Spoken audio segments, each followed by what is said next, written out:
And here we are. Hi everyone, welcome back to RPG R&D episode 6 Redux. Last last week we had an audio problem and Pam has been so gracious enough to come and rejoin us again so we can kind of have a do-over of that episode. We had a wonderful conversation last week or 2 weeks ago. But that is now only a secret between us and only we get to It's benefit from just that for the miraculous. three of us. Yes, very secret secrets. It's our special bond.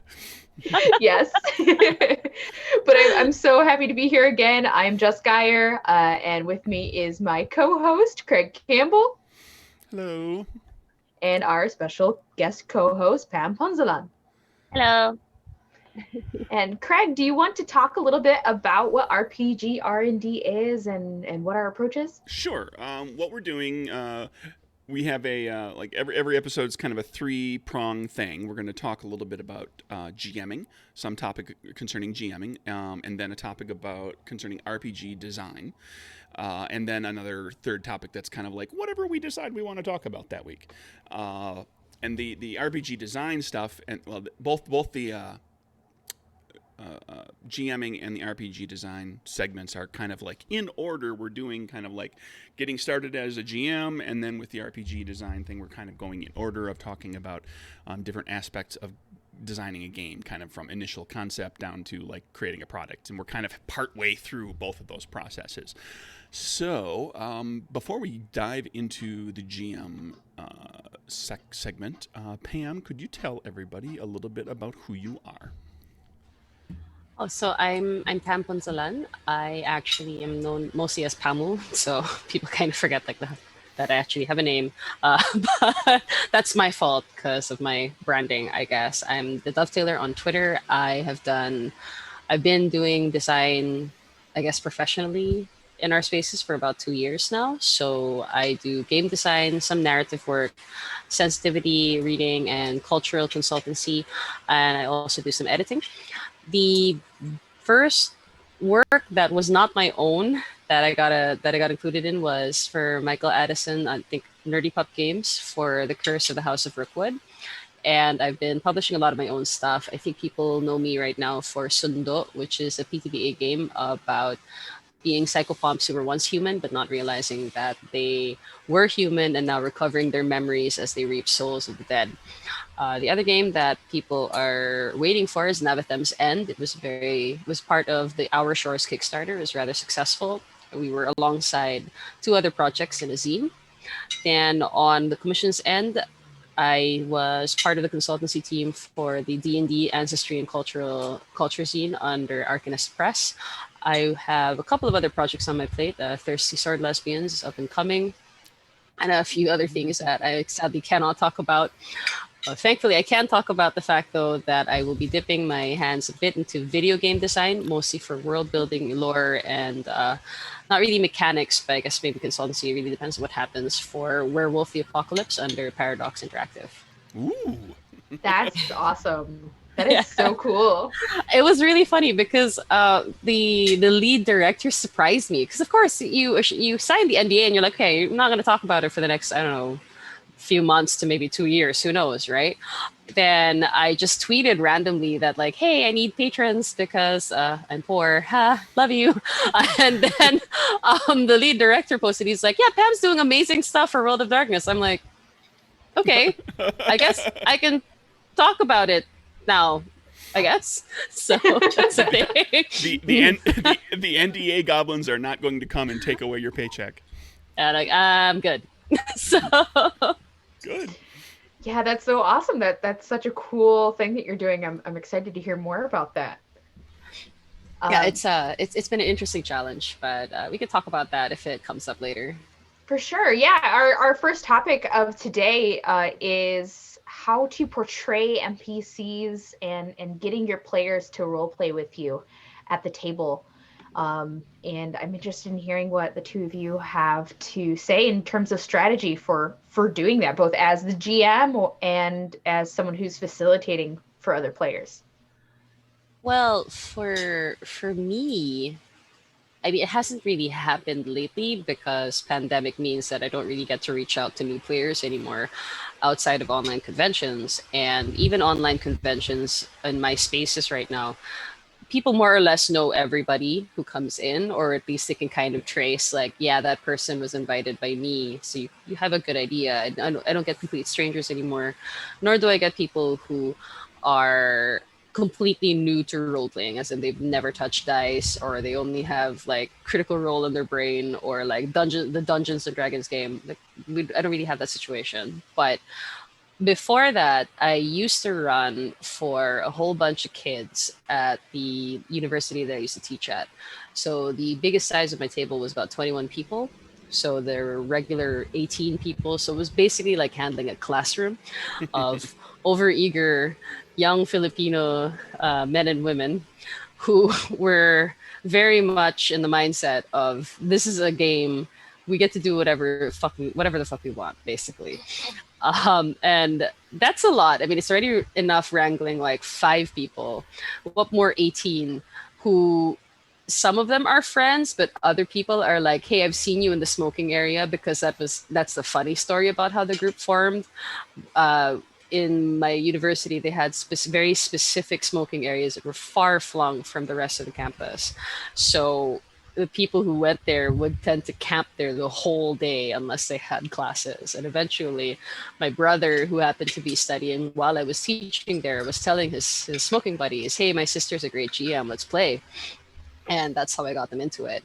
So, like, long and short of it is, you have a lot of overeager, okay, not overeager, that's not a nice thing to say. You have a lot of eager potential players, but they immediately get shy when they realize that there are a lot of other people, and then they also get worried that they can't act. So what I used to do is a lot of prompts of like, all right, let's take a step back from the situation here. What would you as a person do? And now think about, if you want your character to be a certain way, give me like a few adjectives, and then let's plan it out.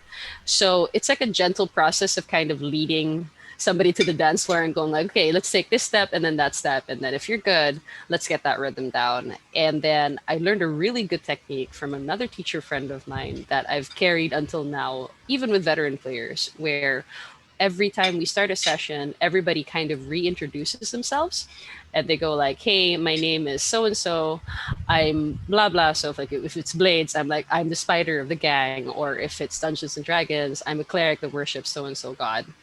And then you give a basic description of how they look at the moment, then another of how they feel, and then another of what are your goals today, and what's your long-term goal, and how do you feel about last session, and what do you want to do about it.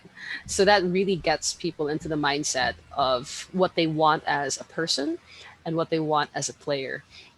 And it's nice too because it becomes a mini conversation piece, which kind of serves as an icebreaker, because you get naturally you get everybody else at the table going like, oh, I wasn't aware that your character felt that way, or they end up commiserating, or they bring more ideas. So you as a GM just kind of get to sit back and go like, all right, I had no idea what I'm going to do today, but now I do because my players have a plan. So that's some of the techniques that I carried in.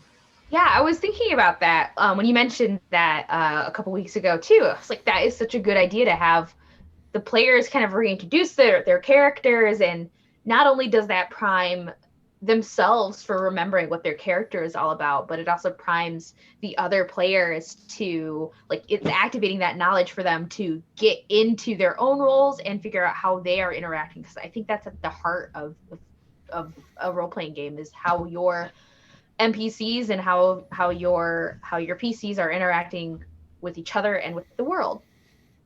Yeah, and it can be useful if you're getting each player sort of involved, and then every time you do, one player kind of offers that up and starts to get involved and starts to think in terms of their character and speak as their character a little bit. It frees up the other players who feel a little more at ease because, okay, this other person's doing it now, I can do that too. Like, we're all in this together.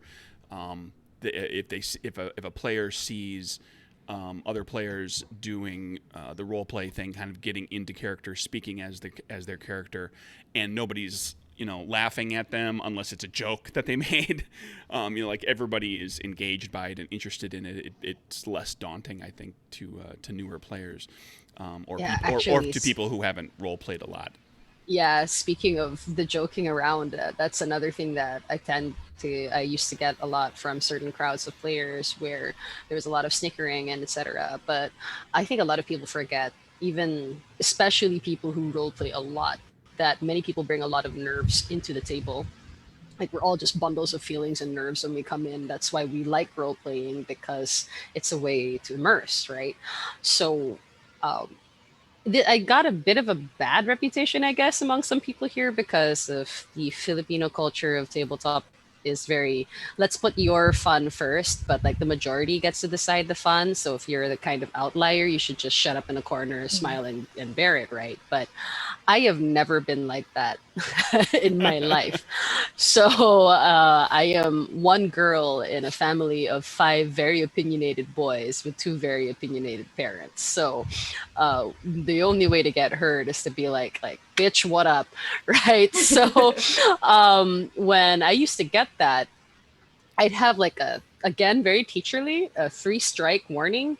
If I notice somebody looking a little snide or even like saying little side comments or even bringing it up outside of the table, first there's the gentle warning of like, hey, that's not cool. Let's not bring that to the table, okay? Very, very like, you are now a child and I am now the adult. But like the second time would be like, we talked about this before, full stop. And the third time would be like, if you want to keep playing at my table, I don't tolerate that behavior, because it breaks immersion when you make players feel embarrassed. And while you as GM admittedly might not like the approach or might feel like a player could have done it better for some people, because those are some natural human reactions for depending on the situation in the game. It The last thing you want to do is drive somebody off your table because they didn't feel comfortable. Right. And that tends to be, for some people, the prelude to feeling unsafe, because it's a feeling of being disturbed and uncomfortable. More often than not, it just stays that way. But it depends on who's involved, what's happening, who's there, and I guess, the implicit power dynamics at play. So Yeah, there's so much there that overlaps with teaching, and like as a teacher, you want to make sure that all of your students are feeling comfortable enough to interact. And all it takes sometimes is just one person to say even a comment that they don't realize is snide. To completely make that person shut down. And that happens at tables all the time too with new role players. I see that at conventions sometimes. Because you get a mix of people and personalities. You'll get some people who take it really, really seriously, and if that player doesn't do the thing that they would have done, they'll say it, and there's not a filter, and then you can just kind of see the other person shrink. So it is your job as a GM to give the positive energy through and weed out that negative energy. And sometimes it does take that firm stance. You have to develop your adult voice as a GM. Yeah, I think that it's an honest tension point for me, because I have heard of many people who walked into a convention hoping to get into tabletop, and all it took was that one comment or that one situation to make them completely stop. I have friends who up till now refuse to GM because somebody told them as a player, or the first time that they GM, that they did it wrong. You carry those moments like it. And if you're not in the hobby, perhaps it seems inconceivable that you could be affected that way. But when I was explaining it to other friends of mine who were totally not in the hobby and they didn't get why some of their friends were so upset about the situation, all I said was, well, you cried about that one character in Game of Thrones, right? And it's just a TV show. And I did this exact face, and they were like, oh, and I'm like, yeah. So if you can get invested in a TV show or a video game, people can certainly get invested in role-playing games. Definitely. Yeah, it's important as a GM, I think, to be on your player's side, and on all of their sides, and that means helping And that also can mean, like Pam said, like sometimes you have to bring the hammer down and tell them, okay, this is no good. We can't have this because you are hurting the game. You are ruining it for other people. And if one person is going to leave the table because of the situation that's happening, I think a lot of players and GMs out there would agree that it's better that it's the person that's causing the problem and not the person that's getting kind of targeted in the process, because you're not getting rid of the problem. You're just making it okay for the person who's doing what they're doing to continue, because they haven't been punished. They haven't had any repercussions for it. And you're encouraging people who, if they don't like it, they'll just leave. Craig, do you have a go-to strategy for, crafting the energy at the tables that you run? Crafting the energy? Yes. Well, I mean, in terms of playing, role-playing characters on my part, are we shifting into like the GM playing characters too? If I mean, that's part of it, I think, for sure. I think that everything the two of you said, fits a lot of like kind of where I've been at with GMing and getting players involved. As a GM and role playing and portraying characters, I think one of the best things you can do to help encourage role playing on the part of the players is to do it yourself, to some extent, to the extent that you feel comfortable. In a way that helps to draw the players out and have them see that, like, oh, okay, the GM is kind of quote unquote making a fool of themselves. The GM is taking a chance and doing this thing, and so that implicitly kind of gives permission to other people to take that chance as well. For me, I know that, and as a GM, it's a different beast because you're portraying a lot of different characters, most likely. And, I think that, a go-to for a lot of GMs are accents and manners of speaking. Accents are great if you can do them. If your accent sounds like it's something from, if it sounds offensive and it sounds like it's something from a cartoon from the 50s, no. Maybe no, and just say that well, my character is speaking in this accent, and then just talk in your normal voice if you don't feel comfortable that you're creating like doing a realistic accent. But beyond accents, there's a lot you can do with how you're speaking and giving life to the characters. There's characters that whisper all the time. There's characters that speak very forcefully. There's characters that bounce back and forth between the two. Characters who repeat themselves, who use certain phrases over and over.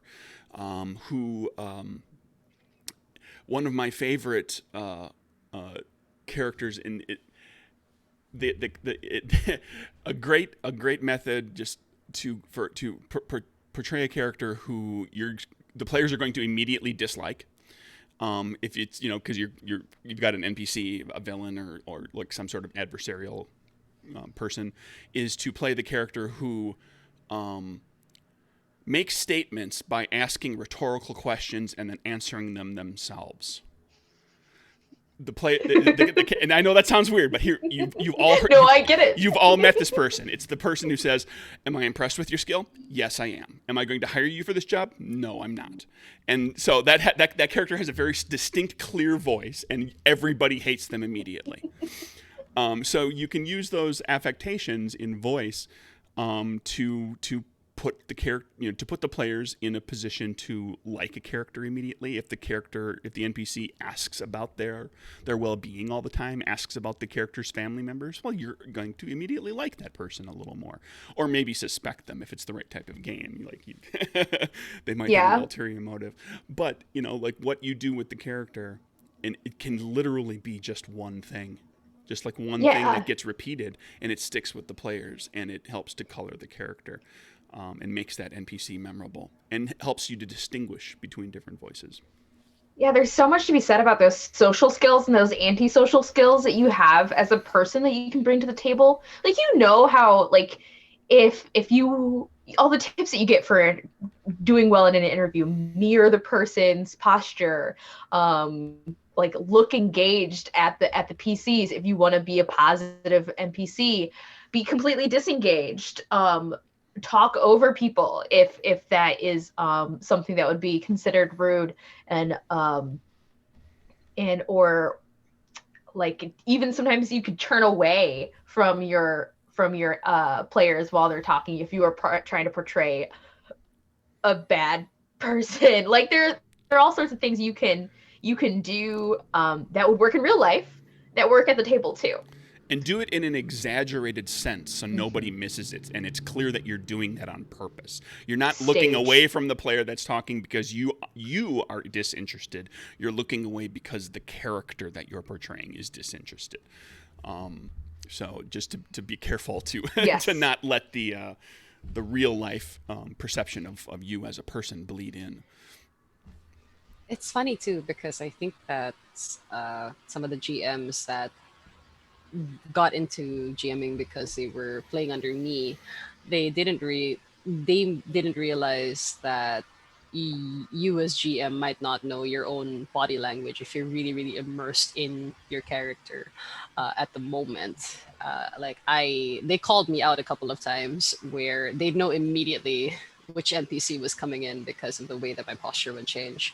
And I wasn't even aware of that. I was like, oh, really? Well, good job, self. But it's fun because some inflections, you could get pretty interesting with the inflections that you chose. I gave a visceral reaction to one player of mine for my World of Darkness campaign before, where the vampire NPC that his vampire NPC would usually deal with is a slightly loopy, very eccentric Filipino American vampire, and she'd always start very southern, polite with her letters of "My dearest Dr. Kane," and that's how I'd read it out. Except she's completely nuts. So whenever he'd hear that on the phone or he'd see it in a letter, because she'd write these nice, beautiful letters with flowery script that smells like roses, he'd just freak out. So, and I'd be like, "My dearest Dr. Kane," and my player would be like, "Okay, I'm ready. I swear, what's coming?" Right? So that was great. For Blades, I took a cue from a friend of mine for Bazo Baz, because Bazo Baz is supposed to be frightening and he comes back a lot in the Blades in the Dark book. And what my friend did was Bazo Baz perhaps was his attempt at making a neurodivergent person that matched his own neurodivergence in real life.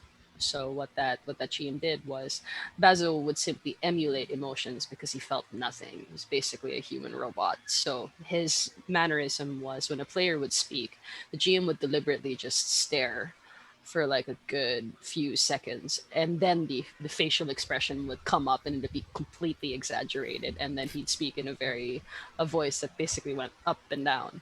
So really interesting stuff, and I knew that I was doing it. Yeah, sorry. That's not unsettling at all. Yeah, I know. How I did it was I tried to emulate that, and I knew I was successful because it was a scene between me and another character who wanted a favor from Baso Baz, and it was obvious that the player thought that their character would be able to get it because she had a lot of really good justifications for it. And I was like, okay, let's see what happens, because the worst thing you could do as a GM in any game is an automatic no, unless it's absolutely terrible. Don't waste your players' time. Just talk it out, OOC, and figure it out. So unfortunately, the negotiations fell through. And so what I did with Baso is that he was listening, and again, his face was just completely dead. And the fisheye blinking was happening on my end. And when the player was done with their character stammering into the nothing, realizing that the negotiation was not working out, I just had, okay, Bazo takes this bottle of whiskey. And I did have a bottle of whiskey because I did used to do day drinking with some players for Blades. It got everybody into the mood. And I just poured it. And I was like, you see this whiskey? It is infinitely more valuable than any word that you've ever come out of your mouth right now. And I just put it down. Ow. And like the silence was just at the table. And when I was done with the little whispery voice, and I was like, okay, so you guys exit Bazo Baz's HQ. I guess it's not a workout. Lamp Blanks aren't going to help you. And there's just this long pause. And all my players were like, Pam, that was absolutely frightening. It's in the middle of the day. I need a smoke. I'm so stressed. And I'm like, I'll go with you. Congratulations, self. Those are always so like moments that are so fun. One of the GMs that I play with is so good at evoking those really terrifying characters, and sometimes he gets like way into it. One time he was pretending to be like some kind of bird monster, and he jumped up like with his leg on the table and was squawking at one of the other players, like got really into it. And other times like he'll just have like the most hateful expression on his face. Like he does it really well, and those moments are always so fun as players too, because those are things you're throwing the energy out there. You're gonna get energy back from your players in the same way. I bet you had a really good session with your players trying to recover from that mess that happened. Yeah, they avoided Bazo for weeks after that. And I was like, okay, job done. Now we can introduce the 100 other factions that I had to write for, because basically you have to build Duskfall from the ground up. So yeah. Do we want to get into our next segment, or do we? Sure. Yeah, we're talking also, because I think that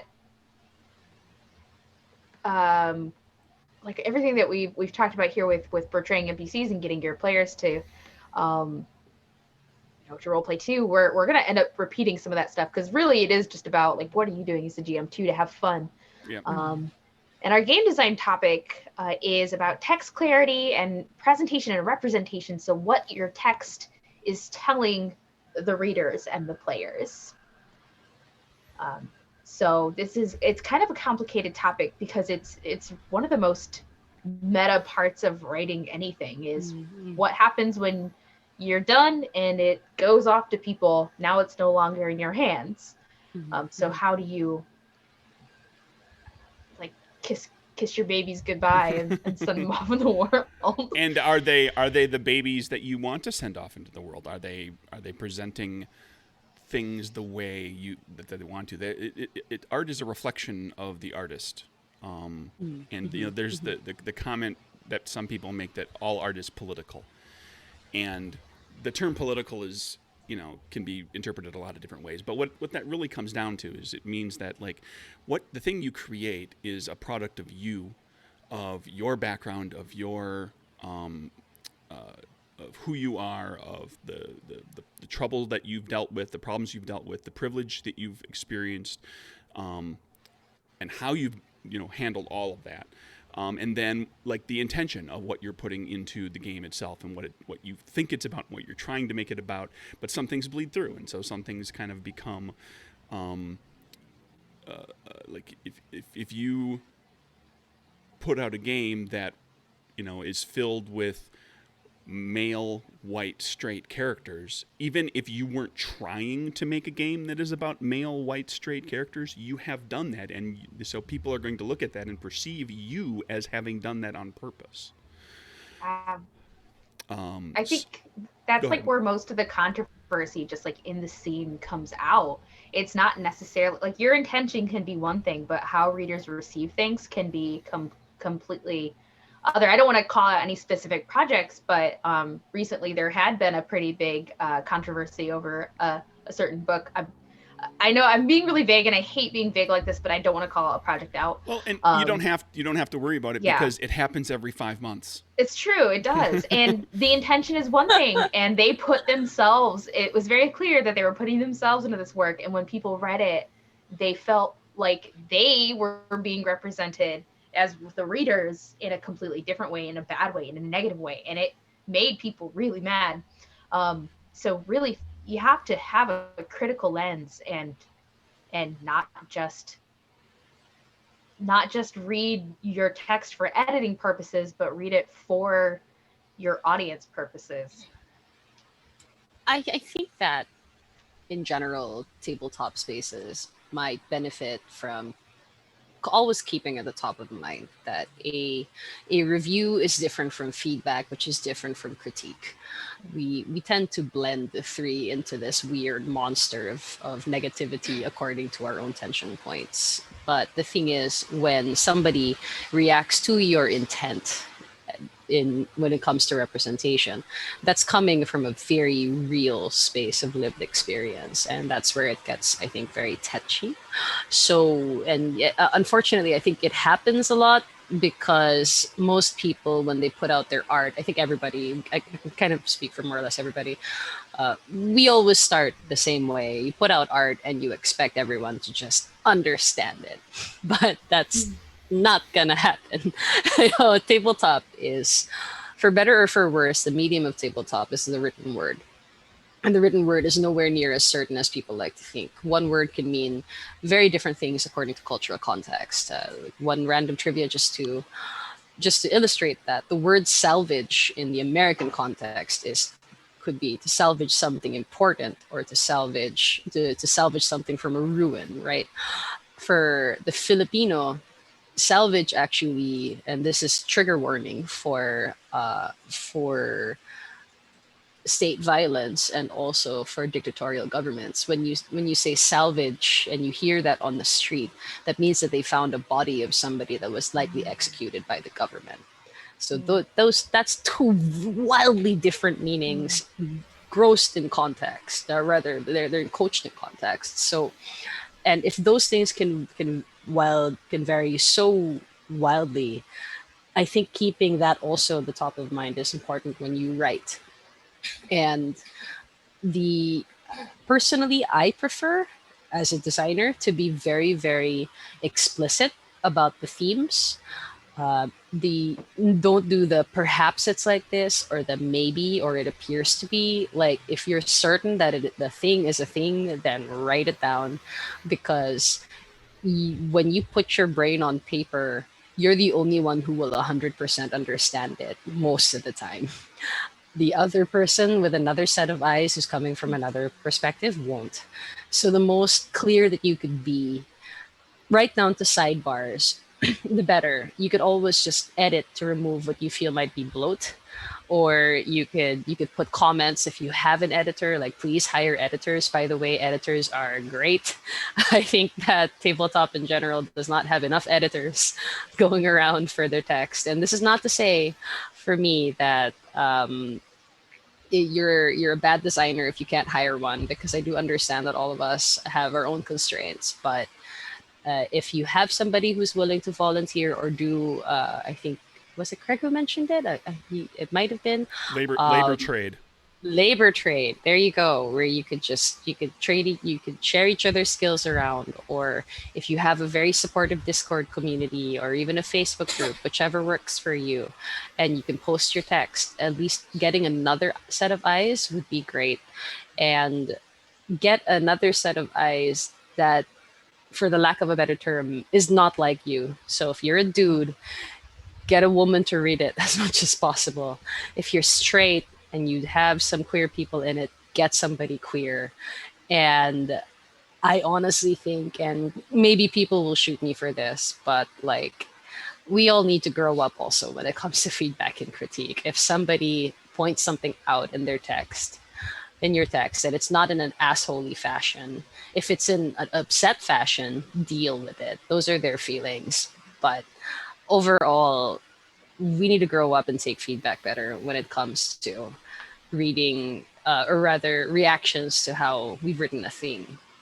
Practical advice for me is very hard to give. I think we could end up spending 3 to 5 streams just going through texts and figuring out how to do the thing. And it's very, it really depends on your context. But feedback is extremely important, and getting used to it is also important. And the I guess the reality that someone is always going to read your text differently and not in the way that you hoped or wanted will help. And there's a quick note, labor trade, just to clarify what that means for some people who might, it's actually, I mean, I've never heard that before. I kind of coined it. I don't know.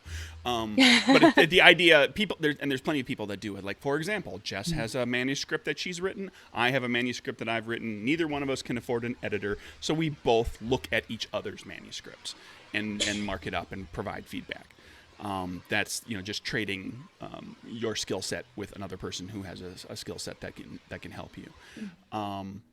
But I think the one of the biggest things just to keep in mind is that it happens. It like it's going to be there. There's going to be, you are going to color how everything's written, and you're not necessarily, even if you're super cognizant, even if you're, you know, super aware of everything, and you get every consultant and editor in person of different who's different from you, get people of different races and sexualities and gender representations and so forth. Uh, there's still maybe stuff that slips through. You're not going to be perfect necessarily, but make the effort. It is important. And then, oh boy, this is something that occurred to me as we were all talking here too. Role-playing games are doubly susceptible to this, because not only am I writing that and then it's being read by somebody and interpreted a certain way, but then they're also going to role-play that in a performance. Yes. And that performance is going to be perceived by other people at the table, people who are watching the actual play, that they're going to make, like, it's going to go through another filter that might make what you presented in words even worse. If somebody took it as permission to go into a bad place because you didn't forbid it for the purposes of your game. And so, that just be cognizant, be aware, and put forth the effort to. And I think also accept the fact that you have that responsibility. It's not just about, I felt like shitting out a game, therefore it's done. That it's not done. It stopped fully being yours the moment you released it. A work of art will only ever be 100% yours if you wrote it out and then you showed nobody. That's the only time it will only be yours. But the moment you put it out there, and this is teacher voice Pam, take responsibility, because that's the thing. That's also why even when we hang out on online spaces like Twitter and on Discord and Facebook, people react poorly, because frankly, the moment you stop keeping the words to yourself, it stopped totally being your own. And a book will function the same way. And because there is the experience of immersion and of getting into a character's skin, or getting at least into a situation's skin, unless you're deliberately doing a thing where I'm making this character as a satire and or this game as a satire, let's have fun. But even in that, you could be reflecting something. That's why humor is so powerful. It's actually the harder form, in my opinion, than tragedy. It's very easy to make people cry. It's not easy to make people laugh. And what you laugh at versus what you cry at is more indicative of your character than you think. Humor is supposed to be about punching down, not punching up, but most people will punch laterally, or they'll punch down at other people, because that's how some cultures or some contexts have done things. They minimize through ridicule, and we carry that into whatever we do. We don't even know it. So there's a wider conversation to be had here, I guess, about accountability and humility. But if we focus really on the text, taking a bit more responsibility would be great for what you do. Thinking every step. What am I putting in here? Why am I writing this thing? Why does this design matter to me? What does this really mean? And then asking your peers, like, what do you think of it? And prepare yourself for possibly harsh feedback and a mirror being turned back to you. And you have every right to decide when to take the feedback, because in my opinion, that helps deciding or setting your boundaries on which days you really go into a text or go into feedback from somebody. But at the end of the day, don't avoid it, because it'll help you grow as a designer. You're exactly right about, like, the moment that you produce it, it's not yours anymore. And TTRPGs and any interactive fiction, really any game, has kind of this dual relationship where not only do you as the artist feel very attached to the work, because that's just the nature of creating, but then also the players and the readers, you are asking them, as a game writer, you are asking them to interact. You are asking them to form even stronger of a relationship with your work than a novel writer or an artist, like a visual artist would, because you are asking them to do something with it. So it's quite a big responsibility to bear. because you are requiring them to interpret it. I think of like Shakespeare, how it has endured in English literature for so long with all these different interpretations, and how everyone gets something else from it, and every actor puts their own methodology into their characters, and every director does something different with it.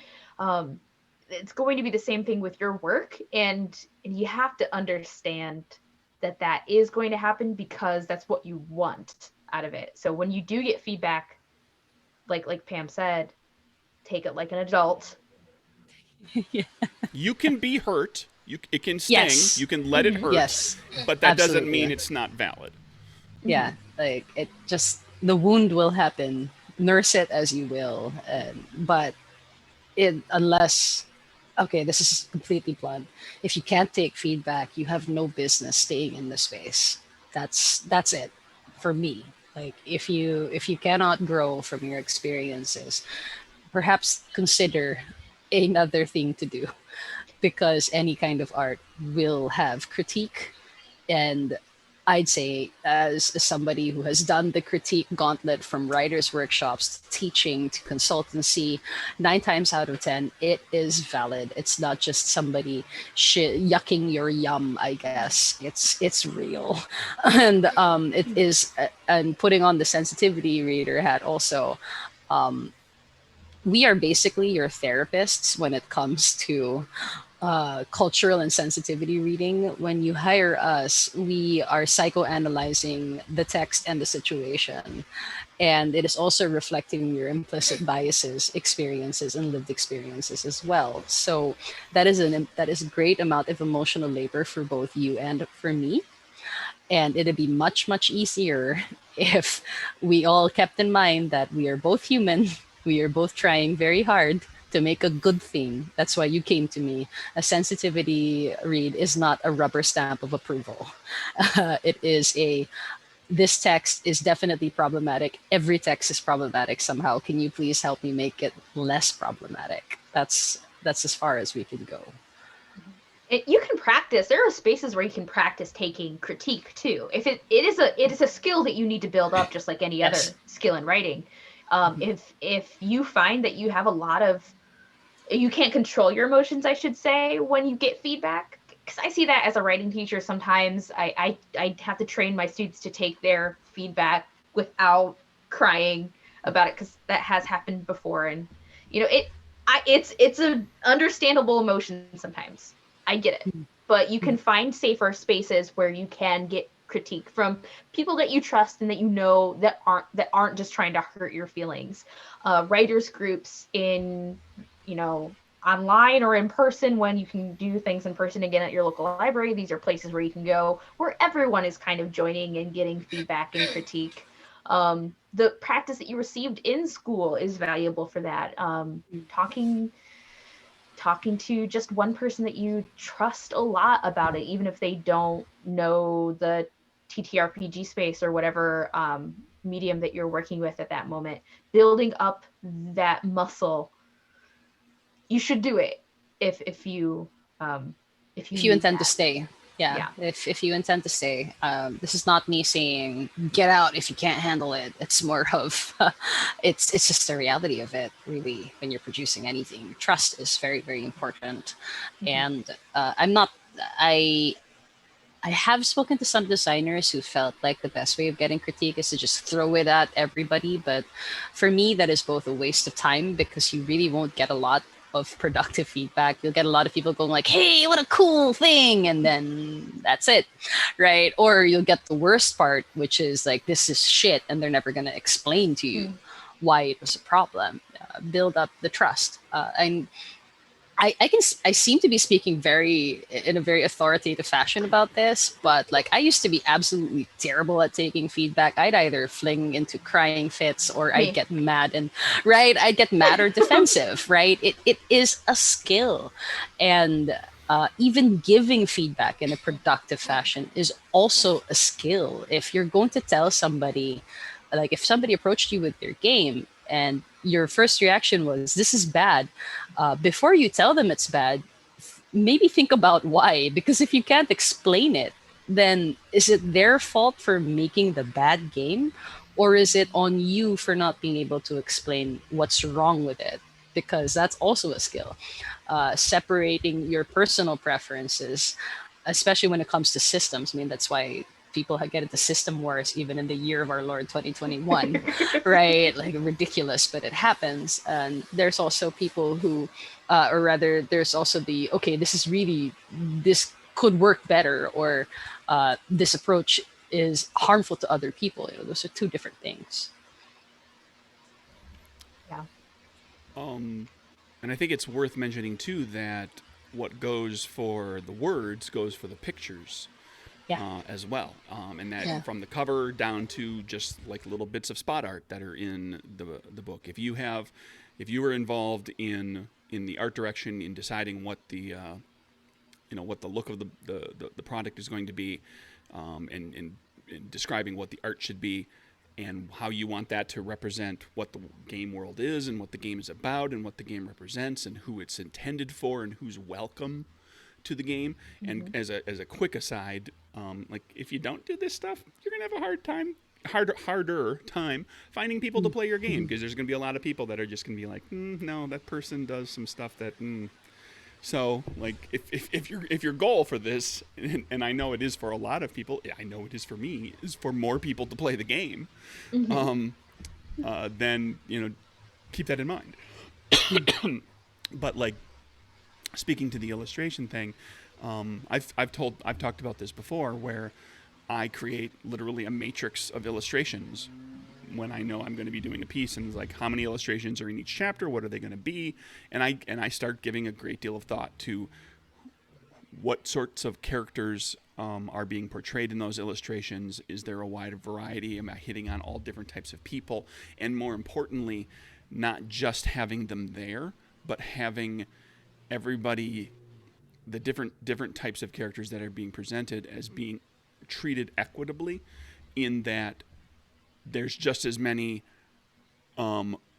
black women presented in positions of power and like being the main character in the illustration and doing the cool thing rather than being like in the background, as there are white men, as there are Latino women, as there are NB people, as there are people with a disability, with a visible disability, whatever you're representing, you're providing ways for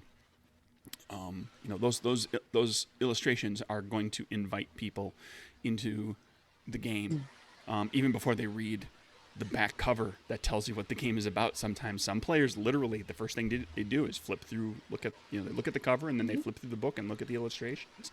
And if they flip through the book and they see people that look like themselves, they're going to be more inclined to be interested in the story that your game is presenting. If I Yeah. may offer a fantastic example of representation, I can't talk about it in full, of course, but people have seen some of the previews. Thirsty Sword Lesbians has done so far a fantastic job at representation. There's a variance of bodies, of skin colors, of the fact that the characters aren't even human, the way that they're portrayed, the situations at hand. If you can afford it, and you do intend to have art, Craig has a matrix that is a wonderful idea. And to add to that, make sure that you have a plan, that your art also tells a story.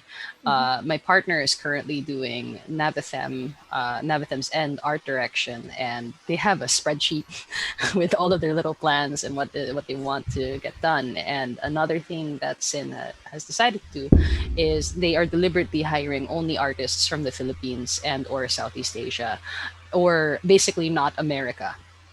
And the idea there is, again, you bring your subject position into the work. This is not to say that like we think Americans suck. That's not how it works. It's more of most of the narratives, whether they're visual or they're audio or they're oral or whatever, are currently dominated by North American perspectives. By simply bringing somebody else from outside of the center of power, be it Europe or North America, you are changing your text already.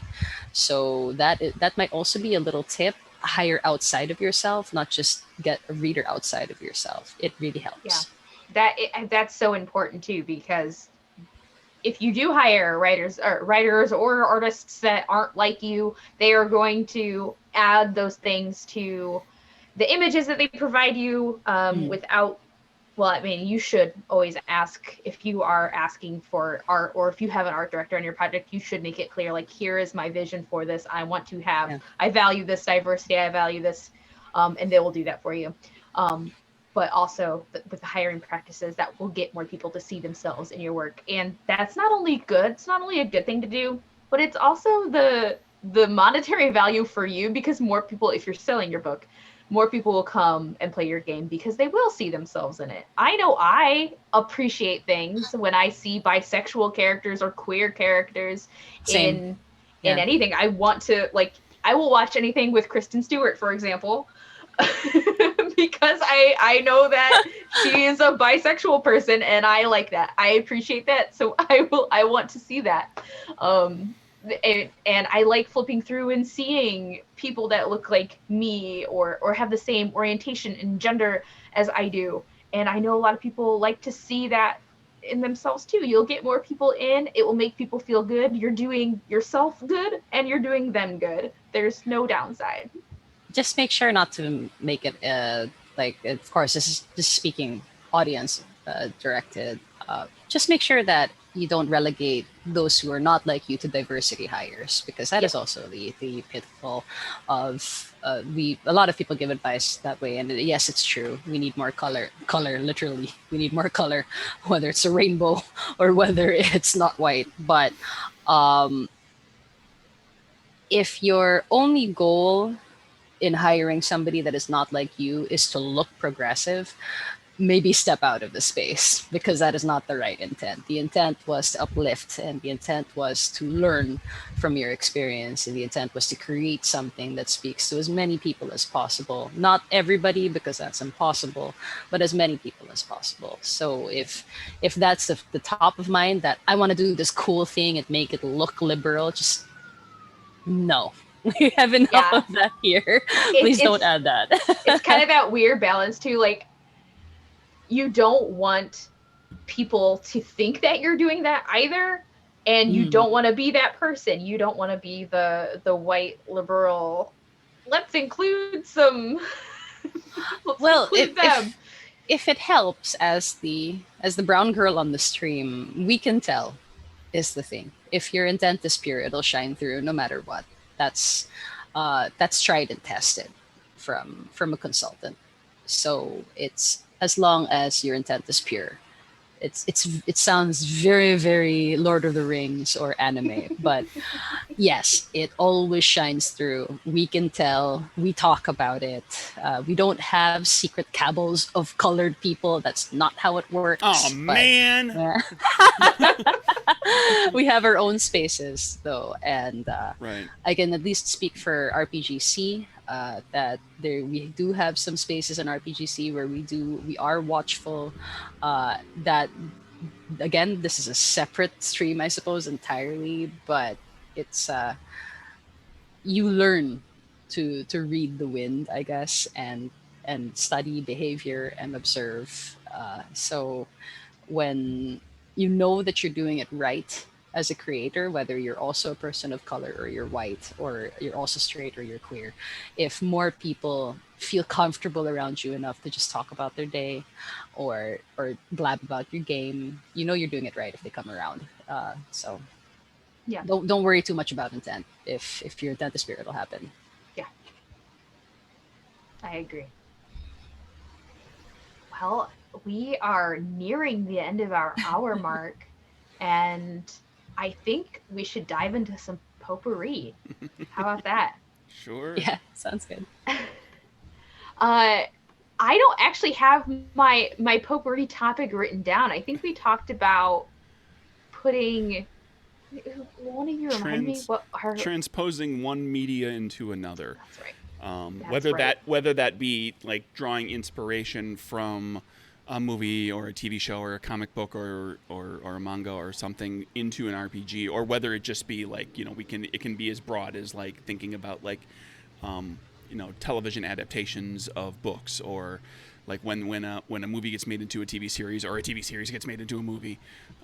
Just like this is the part where we can all sit back and not be quite so authoritative, and we can just like talk about the things that we've experienced, that we've seen, that we like, that we think are good practices if somebody is going to try to do something like that. But we don't have to, it's pretty broad, pretty open to whatever it is whatever's kind of clicking your mouse for that sort of a topic. Whatever's clicking your mouse. I love that. That's a nice neologism. Gosh, there was someone who was talking earlier. I don't remember what the actual context was, but like making Great British Bake Off style RPG. And like I love the idea of taking that like game show kind of aspect into a game. There's so much cool stuff you could do with that. I was thinking about that earlier today. Like, how would I do Guy's Grocery Games as a TTRPG? If you don't know what Guy's Grocery Games is, it's on Hulu in the United States, but Guy Fieri has chefs play games and make food by throwing random ingredients at them, basically. And just like there's I don't know, that tickles my fancy. I want to try that out, I think. Well, next game coming from Wannabe Games, some sort of RPG that is centered around some sort of competition scenario where there's an expert or two or three who are going to judge. There's a lot of interesting things you could do with that. It becomes a question of like, well, who did the players portray? Are they the contestants, or are some of them contestants and some of them are judges? Does that change from session to session? I mean, there's all sorts of interesting dynamics you could do with that. Yeah, like trying to like distill the media that you're transposing into the new media is the crux of everything. It sounds so easy, but it's also the hard part. It requires being kind of a dork about the thing that it is that you're starting from and really examining it and taking a lot of notes and like, okay, now I'm going to watch this entire TV series or this set of 7 movies in this series, but I'm not going to sit and enjoy the story. I'm going to take notes on the characters, and I'm going to take notes on what sort of themes are recurring in the show or the movie or whatever, and try to figure out what those all are, make a list, and see how I can instill those things into, for our purposes, a game. Mm-hmm. And how can I do that narratively, and how can I do that mechanically, if that's possible. Like the Stardew Valley games people have been talking about recently too on Twitter. Like a couple of people are making Stardew Valley inspired games with the quaint, cozy cottagecore kind of aspect of being a little farmer on your land and selling things and making friends. Like there's just so much fun stuff with that. I'm thinking of all these games now that take aspects like Pasión de las Pasiones. I've never studied Spanish, so I'm not really sure exactly how to pronounce that. But I know that takes close. this Spanish telenovela style into the TTRPGs. Just there's so much cool stuff with that. Yeah, everything's built around melodrama and kind of overdone. Everything's overwrought. All the emotions are heightened. There's a lot of cliche things that happen that. And it's okay, and it's okay because in telenovelas, like there's the evil twin pops up like every couple of weeks, and there's like a huge betrayal, and somebody gets married like once a month, and because they're just crunching story out. So it's completely acceptable that there's all this kind of overdone, overwrought, like you're using these cliches. Tropes are fun. I love building games by spinning tropes of different genres or TV shows or movies. I've done it a few times. I plan to do it more.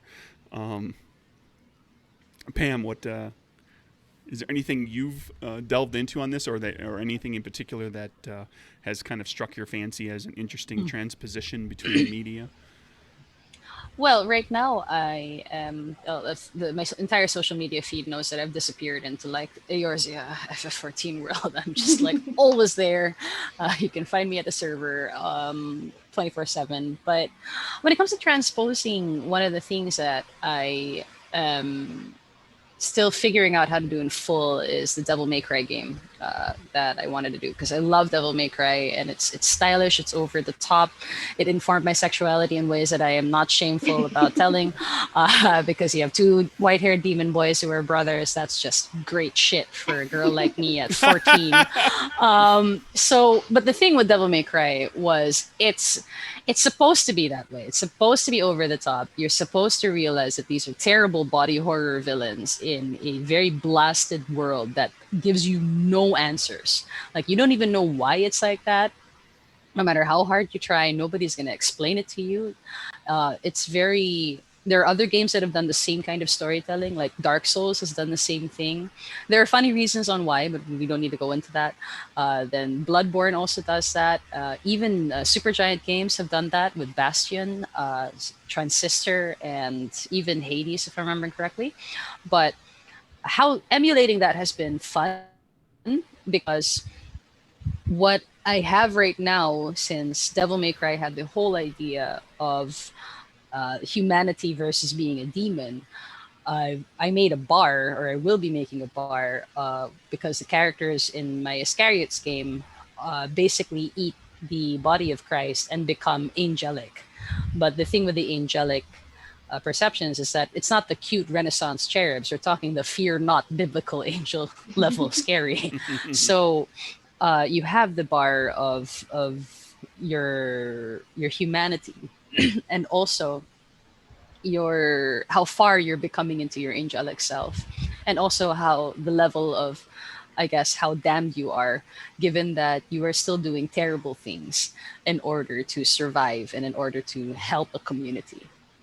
So that, I think, will become a token system, very similar to what I did with Sundo, which is also a bit of the token pool in Sundo, because you're trying to collect memories. Is if you get one fragment of a memory, it leads into a keystone, and a keystone, I guess, very Kingdom Hearts, unlocks I was just a thinking part of that, your yeah. yeah, it unlocks a part of your brain, and you realize that it's a fragment of a memory of yourself. And how it's portrayed in Sundo is, it becomes a back and forth between the GM and the player. Like, okay, you said that your character has the following things that they don't understand. Let's go into that. Like, let's say that your angel actually carries, very cliche, I guess, but it works. Uh, let's say that I have a character who has a wedding ring, and they don't realize it's a wedding ring. It's just a really nice, well wrought ring. When the keystone activates, we go into a scene of how you find yourself staring down at what seems to be your hand, and someone else is putting that ring on your finger. And that's it.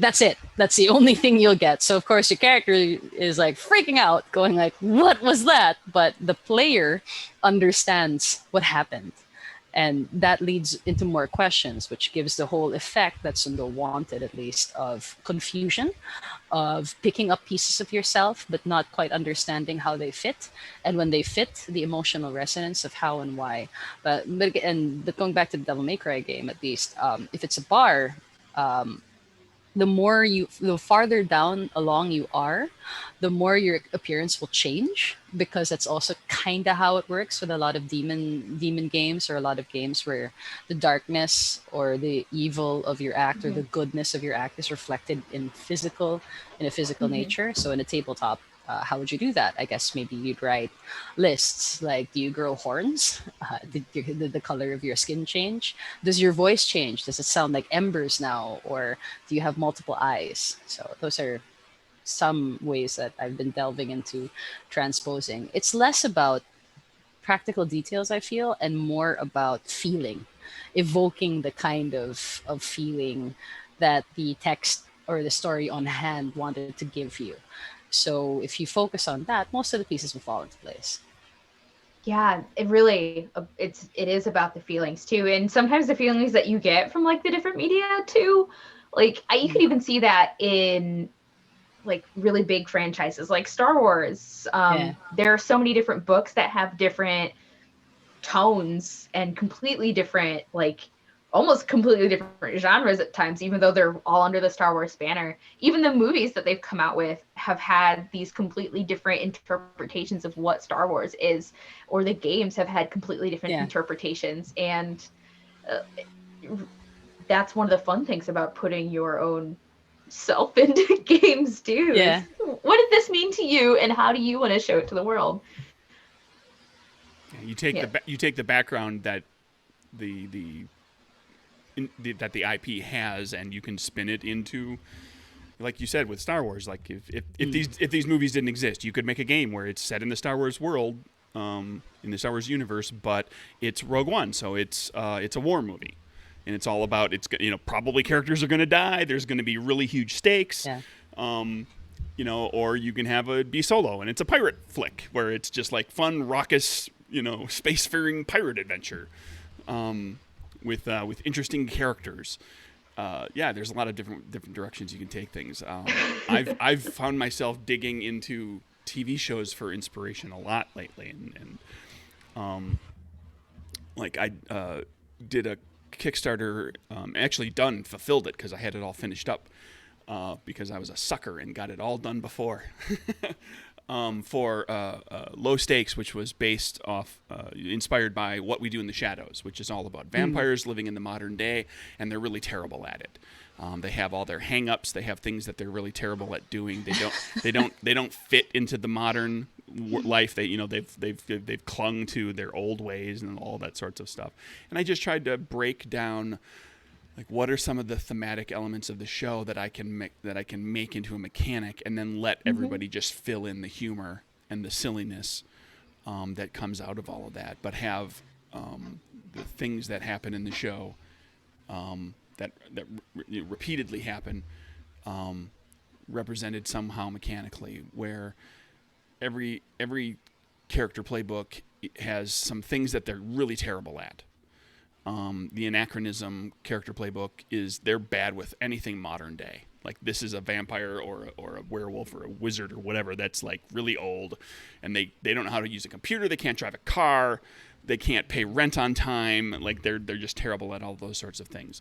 And the judge is very good at pointing out everybody else's flaws, but never sees any problems in themselves. And so they have all these problems that they're dealing with very poorly that have to do with themselves, and just and turning making having people make checks, make dice rolls to try to actually do something that they're terrible at, and have them mostly fail because the target number for the check is very high. But there's ways to earn points that give you more dice, so you can eventually, at the end of the episode, you can do the thing correctly. And then other mechanics for dealing with like how roommates kind of try to vie for control and influence over each other. They want to kind of have the upper hand in the house. They want to get their way. And then also a mechanic for what we see in a lot of TV shows, and What We Do in the Shadows does it with the confessional scene, where the character turns and talks to this camera that's been following them and explains something or reveals something.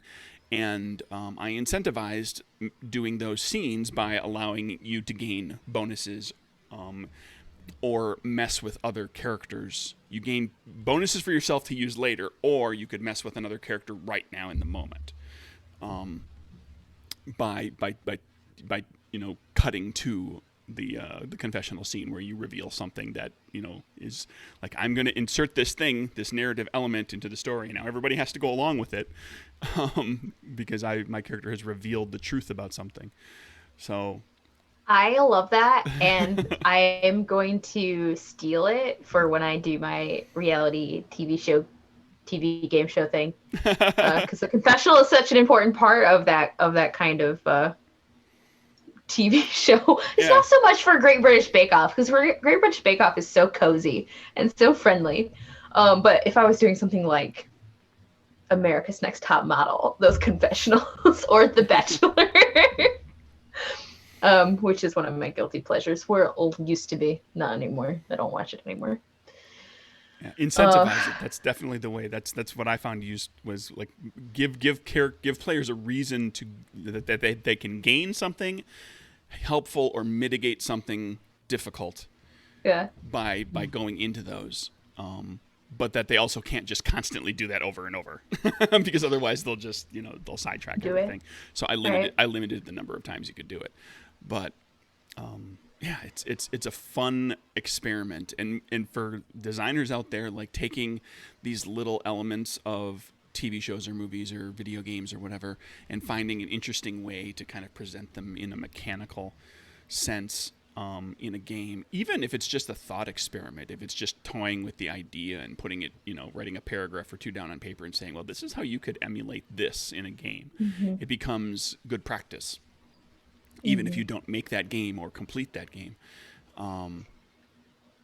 It can be fun. You can develop little mechanics that you might use later on down the road. Yeah, I mean, I literally I'm one of a little one. It's like a 2-page game that probably the one that I'm most proud of. That's called Little Devil, Little Angel, which is literally built around the idea of everybody has a little devil on their shoulder and a little angel on their shoulder. Whenever they need to make a decision, the angel and the devil give them advice. And the little and the devil and the angel are the people to their left and their right at the table.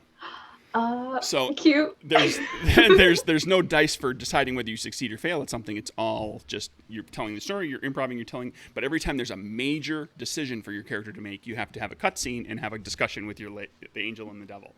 That's and so then fun. you have to do one of those two things. That is so fun. I can see people getting really evil with that at the table. Or good, really angelic maybe.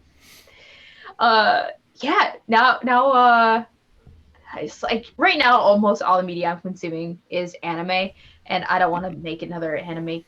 I don't want to make an anime game as a white person. I don't want to do that. There are plenty of those, but there are elements from anime that I like to watch that I could definitely include and incorporate in my games. I've been watching that and Guys Grocery Games, and that's like the number one media. So how can you mash up some of those anime elements? Not the anime itself or what the story's about, but like just things that you see in animes that could get mashed into a cooking competition show. Well, I was thinking when Pam when they mentioned that in Devil May Cry with the white-haired demon boys, like that's such an anime trope. And Yes. it's an anime trope I feel like everyone likes the white-haired demon boys. It's very I just watched all of If Inuyasha, for villain, example. why sexy, right? If villain, why sexy? That is a thing. Yes. Yeah, and maybe Guy Fieri could be a white-haired demon boy. The host could be white-haired demon boy. With a Oh cooking my show. gosh. I'm just imagining. Yeah, I don't know. I think I don't know what elements from the anime I would make into a game, but I can think of some from Guys Grocery Games with just the random nonsense that's thrown in, because randomization is so good for games. For me, at least, I like random elements to throw me off every once in a while. Sure. I know not everyone likes that, but for me, I like when the dice tell me to do something. So are we imagining a game that has a lot of random tables? Yeah, well, like one of the games that you play in Guys Grocery Games is you have to draw a random letter, and then you can only use ingredients using that letter. Or you have to play a bowling game where you roll a melon down an aisle and knock over 2-liter sodas. Oh, jeez. And that tells you what aisles you can shop at. Like, there's so many random things that they do in this game that you could kind of put into play. Alex, my fiance, tried making a game. Well, it was just an adventure that we played that was based on Blue Adept, I think it was. And part of it involved him making us roll on tables to figure out what kind of competition we were going to compete in as players. So, like, yeah, I don't know how to better describe that, but it would be things like random, like chance or strength or some other skill, and then the x-axis would be another set of skills, and whatever you rolled there became the competition. I don't know if he made up the competitions on the fly or if he had them all planned out, but Something from a book I've never read. I've been doing something with a game that I'm working on right now for this is for Nowhereville, which is like a horror Stephen King style horror game where the GM, one of the things that you can do is create a story track, which is basically just a series of checkboxes.